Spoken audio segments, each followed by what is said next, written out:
Obviously, a terrific team win. Really happy for our guys.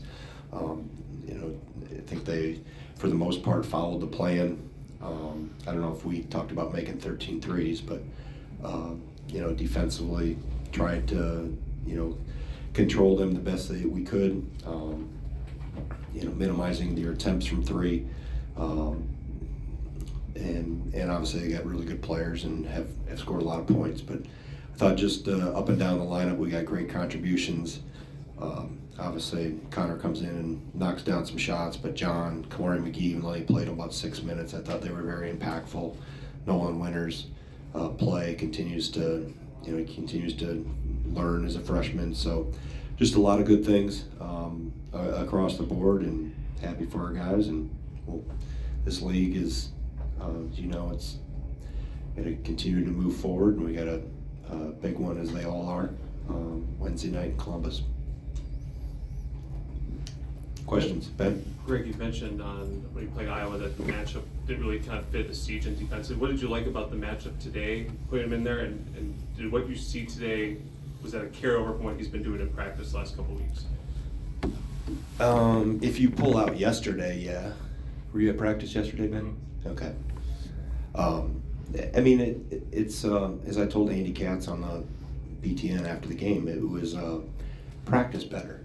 That's been for 150 years, that's a pretty common, approach. If you practice well and try to correct some things. I thought he had some good things yesterday. I thought some things he struggles with, but it's not for him wanting to try to, he's absorbed coaching, and his teammates have supported him, and they've supported him by really, challenge him in practice in terms of how the scout team competes.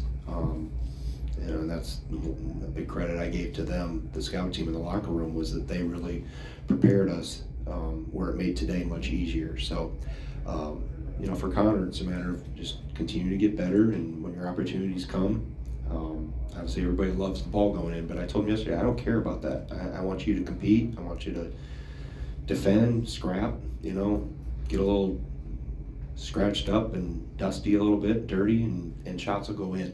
And, like I said, he knows he can help this team, but he also knows that, it's more than just shooting that he has to do. So, and today I thought he did some good things, and his teammates deserve credit for helping him fight through those rough times. Jeff. Greg, kind of probably to flip to the shooting a little bit for both Conor and Chucky, because neither guy had shot it well from three this season. I think you think both guys can do that. Right. How much better can that make this team more dangerous if those guys are hitting just at a decent point? Right. Yeah, I don't get really too wound up into what shooting statistics tell me when we get in games, because I see them every day in practice. We chart all the drills. Conor shot it really well in the drills, and Chucky has too. He's so over time, it'll work itself out. You'll have streaks where you're really good, and the thing is with this group, I just don't want to be dependent on it, that you have to have threes. That's why playing in the paint, having 36 points in the paint, we don't go to the free throw line much because you're making threes and because you're shooting almost 60%. So you're not going to get fouled a lot, but I don't want to be dependent on being one-dimensional offensively. If we make threes, great, but if we aren't, or if their teams are, able to take them away somehow, we got to find other ways, and that's the paint, that's the foul line, that's offensive rebounding, those things. Nick, go ahead. Hey Greg, you said in your opening statement just something about kind of the number of guys, a lot of guys contributing. Tyler talked about, I think, not having like a worry or doubt with anybody shooting a three or whatever shot. What does that just kind of say, not only in your belief of some of the depth, but also their belief in each other that you've seen? Yeah, I think they understand, and that I saw that back in the summer, and I really tried to message that consistently when we started in September, that we have a deep team, and sometimes you don't want selfishness to creep in when maybe guys aren't getting as many minutes, even the starters, as what they normally would. So just really echoing and messaging, this is about the team and what can be accomplished as a team.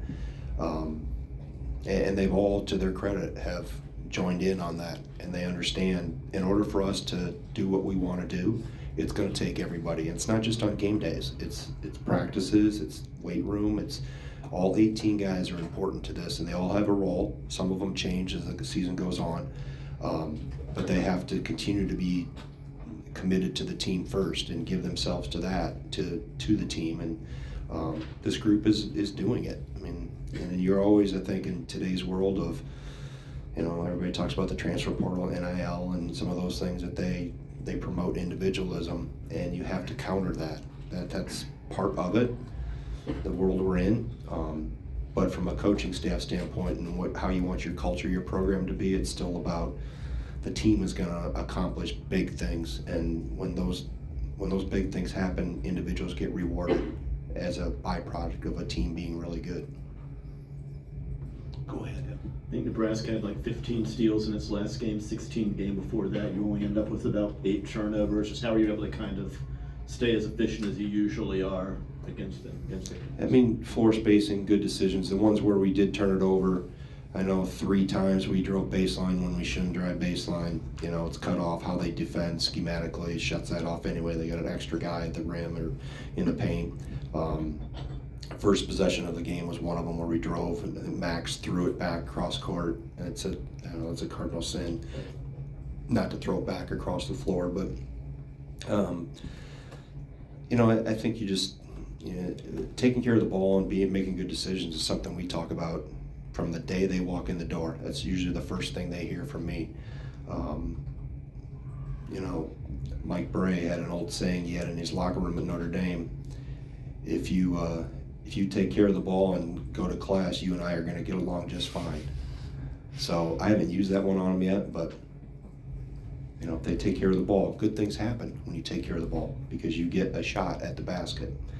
But you have to have unselfish players and not forcing things, and there's still things we can get better at. But I like the unselfishness of this group. Michael, you've mentioned Conor's improvements in practice. Responsible for coaching, I guess, on a smaller scale. Have you seen some of those same improvements with his game minutes and what he provides, even though it hasn't quite netted a 4 3-point performance like today? I don't know how to really answer that question, Mike. I mean, Marcus Ilver's practiced well too, and I'm trying to get him in the game at times. But it's just like I said the other night. It's a blessing and a curse that we're so deep. I think situationally, Conor came in and took advantage of his opportunities. We ran some things for him.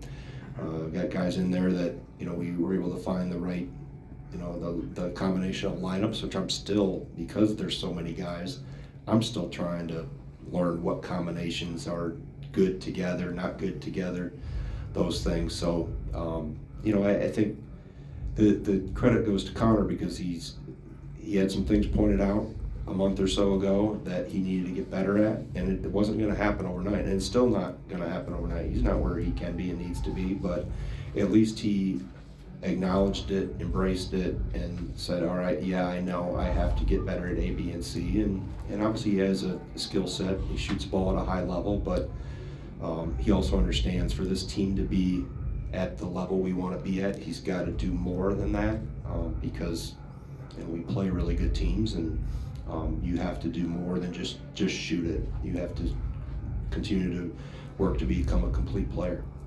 I think I meant more so about just if he's allotted 5 minutes, have you seen the progress like you've seen in practice with that 5 minutes each? Well, he practices all the time. The kid never gets a break because when the scout team takes him out, I bring him over with me. So he probably, haven't put the connects on, or had Jimmy Schneider, our strength coach, our connects on, or whatever we track. He's probably running 3, 4, 5 miles of practice. So just because he needed to get reps, he needed to guard us, we needed to guard him. I think just having that level of competition in front of him all the time, like if he's on the scout team, Max Klesmit's staring him eyeball to eyeball, and that competition I think has helped Conor. And then when he comes over, he's in there. He's not getting a lot of breaks with us, and I hold him accountable to guard just like I hold anybody else to. He doesn't get a pass. just because he can shoot the ball. I don't give Steve Crowell a pass because he's 7 feet. You know, there's things that you have to do, and some do it better than others. But as long as you're making the attempt and compete and embrace the physicality that comes with this game at this level, then you can make good things happen. And he's trying to do that, and he made good things happen today. In the back, and then Jeff. Greg, especially early on too, I mean, your defense got key stops, they forced a lot of pressure, and you guys were able to move fast into transition and turn that into points quickly. You know, from a big picture standpoint, where is your belief, not only as, you know, believing that this team could be a force to be reckoned with in the Big Ten, but possibly in the nation? Well, we have to keep getting better. You know, there's things as a coach I'll find on film on both ends of the floor we can continue to get better at, and you know, you take what you learn out of these 40 minutes and learn from them and quickly turn the page. But you can't get caught. We're not going to rest on any laurels or anything. I mean, these guys understand you. If you get complacent or content, that's when somebody's going to kick you right in the teeth. So you just got to get better. And I think the depth also helps us in practice because those guys compete against each other. You know, Tyler Wall's got to guard Marcus Silver and vice versa, and Steve Crowell's got to guard Chris Hodges, and sometimes I throw Gilmore over on the scout team. So as long as you have competition in practice, I think they keep iron sharpens iron. And as long as you stay competitive, and that's where the depth has helped us have better practices. So I mean, we'll only worry about the next game. I don't get. You take care of the here and now, then later, whatever later becomes, will take care of itself. But you stay in the moment and keep focusing on getting better. Jeff, go ahead. Greg, obviously Steven and Tyler have played a lot of basketball for you, but right now, what are they giving this team, both individually and the way they play off each other on the court? Maturity. I think that's the biggest thing, and that's you heard me say it, you know, a lot about retention and having guys return. Not only return, but get better, and they both have gotten better. But it's maturity, and you have two bigs that are experienced, and they both pass it. I think they had eight assists, 1 turnover between the two of them, and that's always when you have bigs that can pass and are skilled like that really puts a lot of pressure on a defense, and that may be Steve's number one strength is his skill set, is his ability to pass. I mean, double teams and help and raids really, it's kind of good for us because we play 4-on-3 somewhere else. So, and he's willing to find guys, sometimes too unselfishly, but I think maturity is a big piece of those two guys in their combination. Okay, final question for Coach. Go ahead, Michael. Max was obviously in charge of denying Tominaga. I guess at what point when he walked into the building, you know, with the Badgers, I guess, did he start demanding those types of matchups? I really saw his leadership kind of in his voice emerge last year, late in the year, back quarter of the season through the NIT run. And I think it took him a while to really get confidence in himself that he could play at this level. I mean, with the transfer, sometimes the jump up is deeper water than you expect. But I think by the time we got to that, you know, February, mid-February, and once he got confidence in himself and really had to, you know, you can't open your mouth until you can do it yourself, you know. So by that time, he had proven it to himself and to his teammates that he, you know, could do good things at this level. And I just watched from that point on. I think he was able to use his voice, and he's a tough nut. I mean, he's